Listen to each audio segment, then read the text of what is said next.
Students of class 11th in subject IP, this week I am going to explain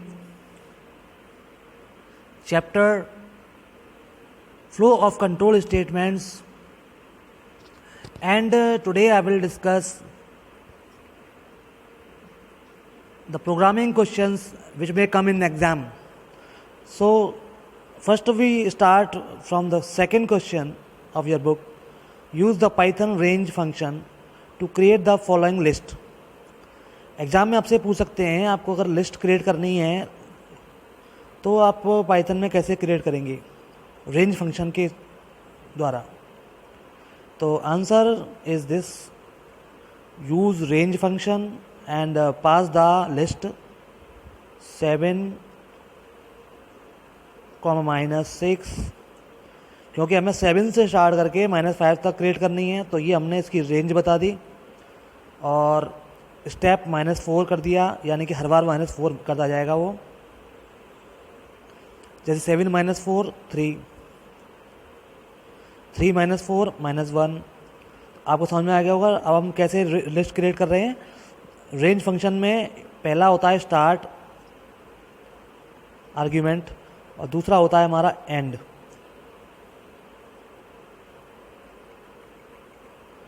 start, and, और तीसरा argument होता है step का। कितने स्टेप आपको वहाँ पर शो करने हैं, कितने स्टेप आपको बैकवर्ड या फॉरवर्ड ले जाने हैं। सेकंड क्वेश्चन है, what is the purpose of range function, give one example. Range function का पर्पज आपको बताया था। This function generates an iterable sequence using the argument start, stop and step. It is very handy and useful for the for loops. For loop में range function का use हमने दिखाया था, आपको समझाया था पिछली बार। अब नेक्स्ट क्वेश्चन है, देखते हैं इसको। Following code is meant to be an interactive grade calculation script for an entrance test for that converts from percentage into a letter grade. यानी कि आपको कोड दिया गया, कोड क्रिएट करना है पाइथन में आपको, जिससे कि आप परसेंटेज को, एंट्रेंस टेस्ट का कोई मतलब परसेंटेज है, उसे कन्वर्ट करना है आपको ग्रेड में। जैसे 90 एंड अबव आएगा तो A+ ग्रेड होगा, 80 और 90 के बिटवीन में होगा तो A ग्रेड होगा, 60 और 80 के बीच में होगा तो A ग्रेड होगा, और इसके बिलो जो होगा उसको हम फेल शो कराना चाहते हैं 60 से बिलो। तो इसकी कोडिंग कैसे करेंगे आप। The program should prompt the user 100 times for grades. ऐसा प्रोग्राम क्रिएट करना है इसमें 100 टाइम्स यूज़र से पूछा जाएगा। Unfortunately the program was written by a terrible coder. एक कोड लिख के दिया है, इसमें आपको एरर बताने हैं, क्या प्रॉब्लम है वो बताने हैं। ये प्रोग्राम तो लिख दिया है लेकिन इसमें कुछ मिस्टेक्स हैं। जैसे कि for I range 1 to 100 grade input किया, फिर ग्रेड चेक करवाया, इफ़ का यूज़ किया गया, इफ़ एल्स लगाया है इसके अंदर। अब इसमें प्रोग्राम में आपको बहुत सारी कमियां दिखाई दे रही होंगी। Correction code is given as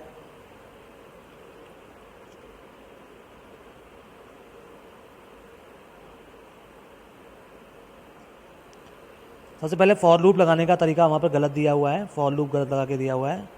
for loop इस तरह से लगेगा, फॉर आई इन रेंज 0, 100, जिससे 100 टाइम्स तक लूप हम चला सकते हैं। फॉर लूप से हम लूप को आइटरेट करा सकते हैं 100 टाइम्स, जिसमें अब हम ग्रेड एंटर करवाएंगे। यूज़र से पूछेंगे आप परसेंटेज एंटर करो, उसने कहा 90% या 70%, तो वो एंटर हम करवा लेंगे फ्लोट में। अब यहाँ पर कंडीशन टेस्टर लगाएंगे, if grade is greater than equal to 90 print A+ grade, जैसा कि क्वेश्चन में पूछा गया है। फिर एक और इफ़ लगाया, if 80 is less than equal to grade is less than equal to 90। इसका मतलब ये हुआ ग्रेड 80 से 90 के बीच में होंगे, 80 और 90 के बीच में होंगे, तो अब रियली गुड प्रिंट कर देंगे। अगर ग्रेड 60 से ऊपर होगा और 80 तक होगा तो हम कहेंगे A ग्रेड है। अगर ग्रेड लेस देन 60 होगा तो हम प्रिंट कर देंगे sorry you need an A to qualify, या डिसक्वालीफाई हम कर देंगे। इसमें हमने एलिफ का यूज़ किया गया है। इफ़ और एलिफ और एंड में एल्स लगाया है। एलिफ का यूज़ हम तब करते हैं जब हमारे पास एक और कंडीशन टेस्ट करानी होती है तब। सिंपल कोड है। तो ये एग्जाम्पल हैं इफ एल्स के। और अब आगे देखते हैं next program. What is the output of the following code. इस कोड में ये कंडीशन चेक करवा रहे हैं इफ़ 4 + 5 इज इक्वल टू 10। यहाँ इक्वलिटी ऑपरेटर लगाया गया है, मतलब इसका मतलब ये हम इक्वलिटी चेक कर रहा है। इक्वलिटी ऑपरेटर इसे बोलते हैं, ये इक्वलिटी ऑपरेटर है। इसको असाइनमेंट ऑपरेटर बोलते हैं, जैसा मैं आपको पहले बता चुका हूँ। तो इक्वलिटी ऑपरेटर हमेशा कंपैरिजन करता है कि ये वैल्यू बराबर है, इक्वल है कि नहीं।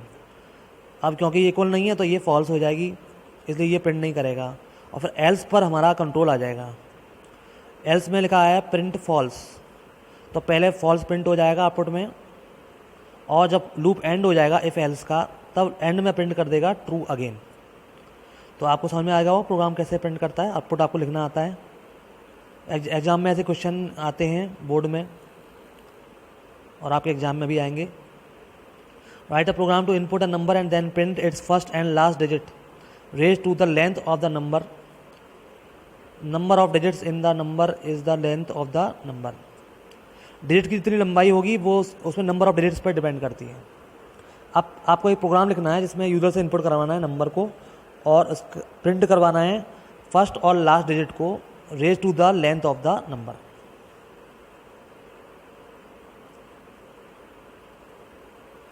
फर्स्ट नंबर को प्रिंट करवाना है और last number raise to the power number of digits. इसके लिए आपको मैथ फंक्शन का यूज़ करना पड़ेगा, यानी कि मैथ की लाइब्रेरी को इंपोर्ट करेंगे। सबसे पहले इंपोर्ट मैथ इंपोर्ट करने के बाद में हम इसका फंक्शन भी यूज़ कर सकते हैं। इस लाइब्रेरी के अंदर जो फंक्शन होंगे डिफ़ॉल्ट फंक्शंस हैं, ये प्री डिफाइंड फंक्शन बोलते हैं इनको। सबसे पहले यूज़र से नंबर इनपुट कराएंगे इंटीजर टाइप का, फिर उसकी लेंथ निकाल लेंगे लेन फंक्शन का यूज़ करके। ये एक फंक्शन है लेन। और str फंक्शन से हम नंबर को स्ट्रिंग में कन्वर्ट करा लेंगे ताकि उसकी लेंथ कैलकुलेट कर सकते हैं। Length of the number will be calculated in ln। ln एक ऑब्जेक्ट ले लिया, फिर lst एक वेरिएबल लिया जिसमें हम लास्ट नंबर को स्टोर कराना चाहते हैं।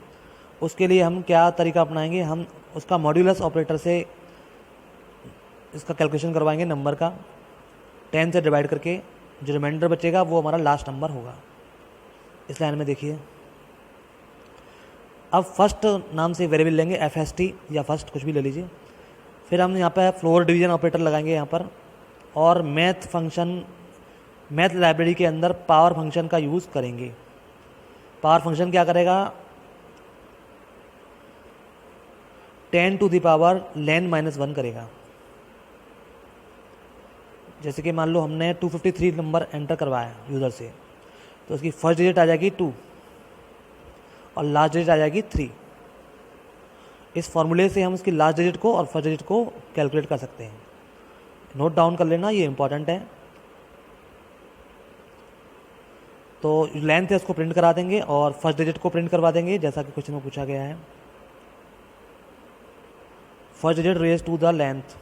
अब इसको पावर का फंक्शन लगाएंगे और इसको प्रिंट करा देंगे, और last digit raise to the length, दोनों की पावर कैलकुलेट करा देंगे। इस तरह से इसका आउटपुट आएगा। एंटर अ नंबर, जैसे नंबर एंटर किया, last digit of the number 6 है, sorry length of the given number is 6, क्योंकि 6 डिजिट्स हैं इसके अंदर, और first digit is 3 and last digit is 8।